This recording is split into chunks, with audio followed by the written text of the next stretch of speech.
and our allies in NATO and the G7 here today are clear.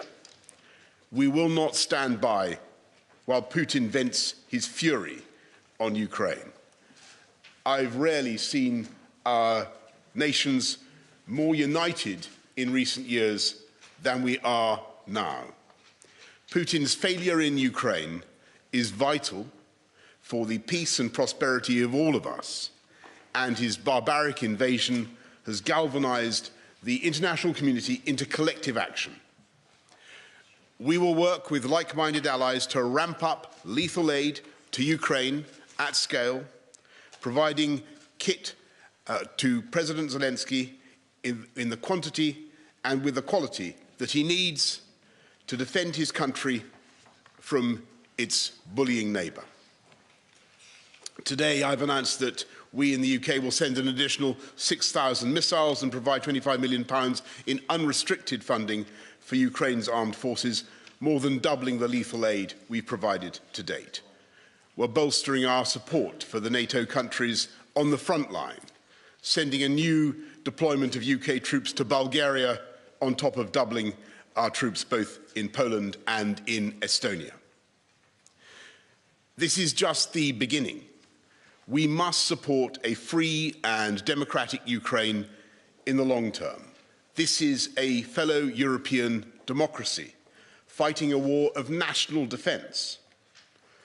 NATO and G7 leaders were also united today in our determination to continue turning the screws on the Kremlin's war machine, including by weaning ourselves off Russian oil and gas and reshaping global energy security. The UK has already hit over 1,000 Russian individuals and entities in our toughest ever sanctions, and the Foreign Secretary has announced 65 new sanctions against Russian banks, weapons manufacturers and oligarchs just this morning. I also discussed the humanitarian response with our allies and partners today as we continue to see huge numbers of Ukrainians flee their homes. And the message that President Putin can take from today's extraordinary meeting of NATO and the G7 is this: Ukraine is not alone. We stand with the people of Kiev, of Mariupol, of Lviv and Donetsk. And as President Zelensky has said himself, the people of Ukraine will prevail, and Putin must fail, and he will fail.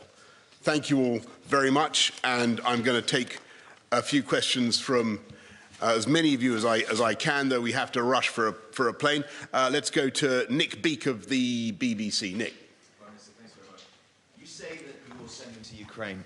Thank you, Prime Minister. You say that you're sending the quality and quantity of weapons that Ukraine deserves and needs, but it was clear from what President Zelensky was saying to you and other world leaders that he would like more. So first of all, are you comfortable with the level of weapons you're sending collectively? And secondly, how uncomfortable does it make you feel that by rolling out a no-fly zone, by ruling out NATO troops on the ground in Ukraine, and by refusing to give any sort of indication of red lines, that really the only end to this is when President Putin decides he's had enough? Well, thanks very much, Nick. And you're right to put your finger on the agony that everybody feels in this group, all Western countries, the whole of NATO, the G7, about our inability to do more to help given the constraints we face. And I think it's fair to say that there isn't a Western democracy that's currently contemplating putting boots on the ground in Ukraine.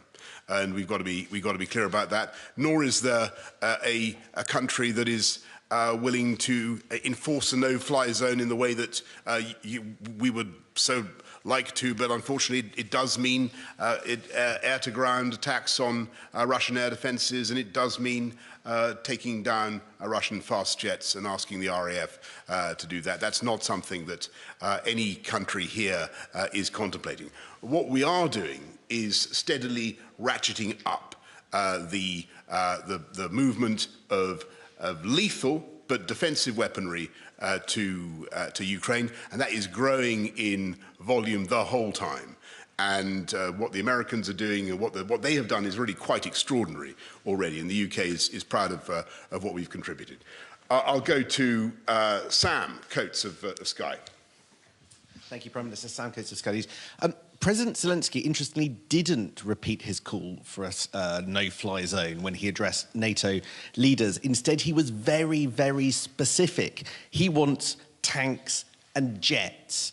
Are NATO members, is the United Kingdom going to give him tanks and jets? And if not, why not? Thanks, Sam. He did indeed call for tanks, and there's a particular reason for that. What President Zelensky wants is to try to relieve Mariupol and to help the thousands of Ukrainian fighters in the city. To that end, he does need armour as he sees it.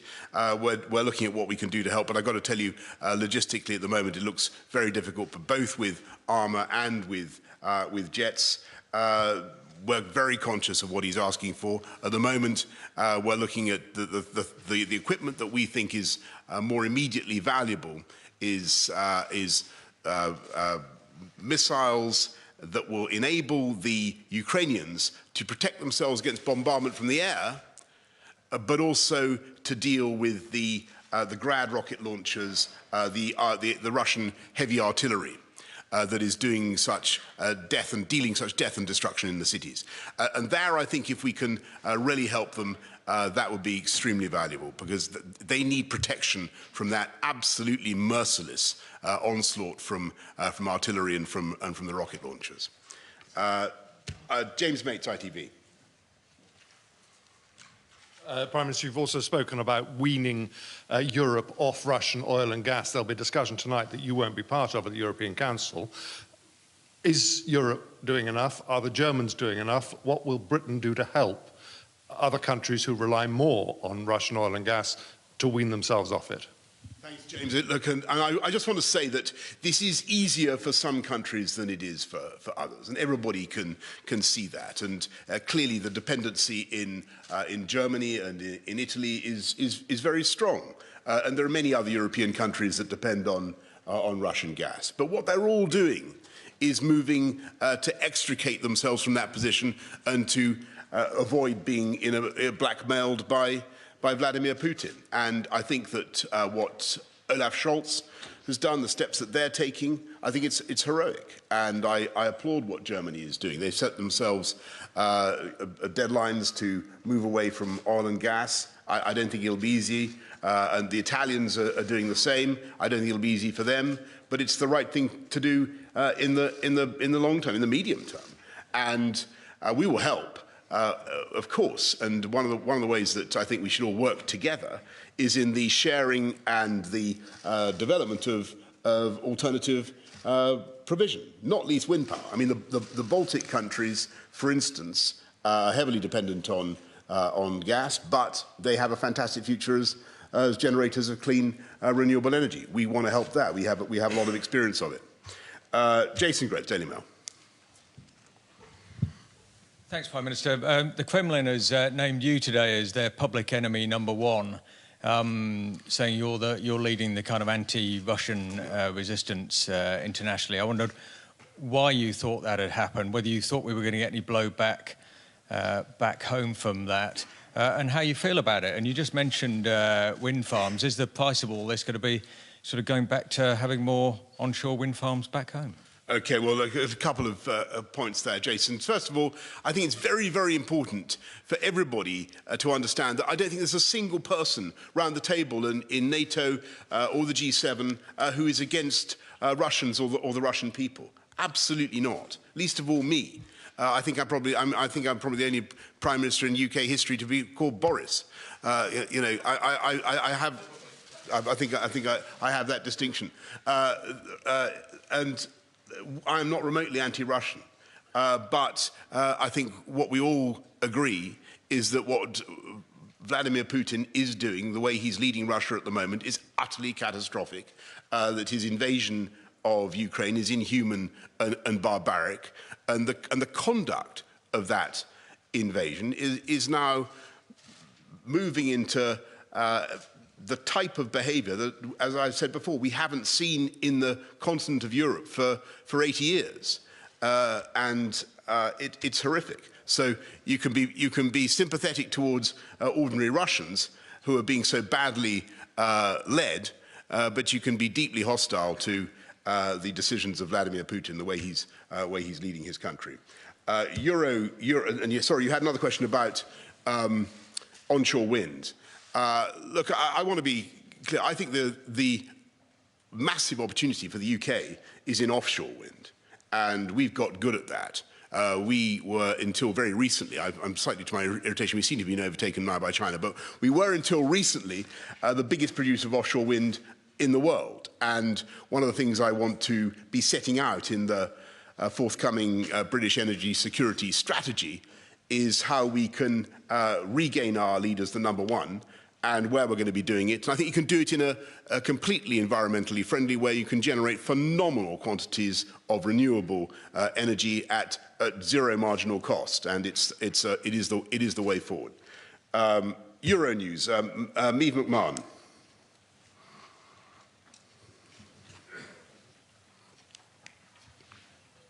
No, no Euronews.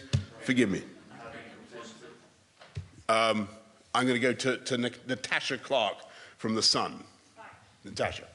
Jens Stoltenberg said earlier today that there will be severe consequences if Russia does go ahead and use chemical weapons in Ukraine. What does that mean? Does it mean boots on the ground, or is that something that we're completely ruling out already? And you said earlier that you'd like to see Ukraine handed the hosting of the next World Cup. Would you like to see them automatically qualify for this year's World Cup? Right, okay, Natasha. So first of all, on chemical, biological, tactical nuclear weapons, all of these are viewed with utter horror by people around the table today. I just heard from my friend Fumio Kishida, who represents the only country in the G7 actually to have experienced nuclear weapons on his, or has seen his country attacked by nuclear weapons. There is a visceral horror of the use of these weapons of mass destruction. I think that if Putin were to engage in anything like that, the consequences would be very, very severe. You have to have a bit of ambiguity about your response, but I think it would be catastrophic for him if he were to do that. And I think that he understands that.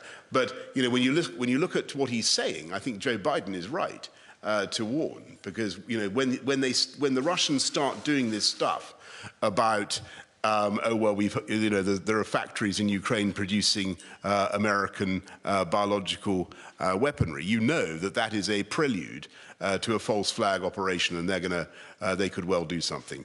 But I think it would be a profound and a disastrous mistake for Putin were he to do that. On Ukraine qualifying for the European, is it the European? I'm not. Look, football is not my best subject. As you, the World Cup. You mean, should they be given a bye and qualify automatically? Sounds like a good idea to me, but I'm out of area here. I've got to admit that's not my strong subject. I don't see why not. Is my view. James, I'm not going to say that. I'm not going to comment on that, James. I'm not going to comment on that. Let's go to. Look, let me put it this way: given what Ukraine has been going through, given the privations that Ukrainian footballers have had to endure, I'm sure that every possible sympathy and allowances should be made for them. Let me put it that way. How about that? Let's go to Natalia Drozdiak from Bloomberg. Yeah, I'm right here. Thank you so much. Yes. I just had two quick questions. On the nuclear threat, how concrete is that? Can you give us a sense of those discussions? And secondly, you mentioned this morning that allies are examining ways to stop Putin from using Russia's gold reserves. Could you tell us whether those discussions have moved on today? Thank you. Yeah, thanks, Natalia. So I think it's very important to stress that I think that the discussion of the use of nuclear weapons is a distraction, and it's intended to be a distraction from what is really going on. And that is a savage attack with conventional means on innocent people in urban centres in Ukraine. Absolutely barbaric use of artillery and mortars and rockets as I've described, thermobaric bombs included, it now seems. That is what is going on. And what we're talking about is the right of the Ukrainian people to be equipped with the weapons to defend themselves. And all discussion of nuclear weapons is intended to frame this as a confrontation between Russia as a nuclear power and other nuclear powers. That's not what's going on. What's going on is a confrontation between Russia and entirely innocent people in Ukraine. That's what it's between. And what we're trying to do is help those people. And I think that is morally the right thing to do. On gold reserves, there is evidence that the Russians may be trying to get round. I mean, the Russians are obviously going to try to get round the sanctions on their gold, and we're taking steps to try to make sure that there's no leakage, no sale of bullion into markets around the world. Now, and that's what we're working on. Last question to Steve Swinford of the Times. Prime Minister, just to come back to Natasha's question, we heard from from a Western official today that if Russia did use chemical weapons in Ukraine, it would be highly unlikely that there would be a military intervention from NATO. Can I just clarify, are you in that position, or would you rule that out, or do you think it's possible that we could have a military intervention? Is it something you're prepared to consider? I just want to repeat the answer I gave to Natasha, which is I think that any such action would be not only morally repugnant, indefensible, but disastrous for Putin as well. And I think, well, I'm afraid I'm going to have to leave it there and rush for the plane. I'm under strict instructions. Thank you all very much. Thank you. Thank you.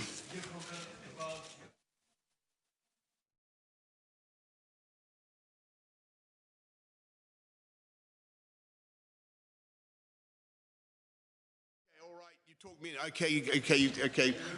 I do remember you, and I'm very sorry to come on. Okay. He remembers me from when I was a journalist. Okay, fair enough. Prime Minister. Yes. So now you have. I'm going to regret this, by the way. That's what you had talked with Mr. Erdogan, and you both the most friends of Ukraine, and Ukrainians hope on you, on Great Britain, and Turkey. And you told that you can provide more armament for Ukraine. But you didn't say about air defense weapons. Yes. It's the main what is necessary for Ukraine. How it to arrange, because you see for instance, your colleague from France, Mr. Macron told that no, we don't want to provide something because we don't want to be part of the war. No. Well, thank you very much. So, as you know, I think one of the most significant contributions that Turkey is currently making are the TB2s, which I think are very valuable. What the UK is providing, as I'm sure you've also seen, our air defences, and we're helping the Ukrainians to understand how to use them. I think that's entirely reasonable, but I don't think I should really go beyond what I said. The general tenor of the meeting, what everybody wants to do, is make sure that as Putin ramps it up, as Putin escalates his aggression, that we do ever more to defend and protect the Ukrainians, and that's what we're going to do. Thank you all very much. Thank you. Thank you.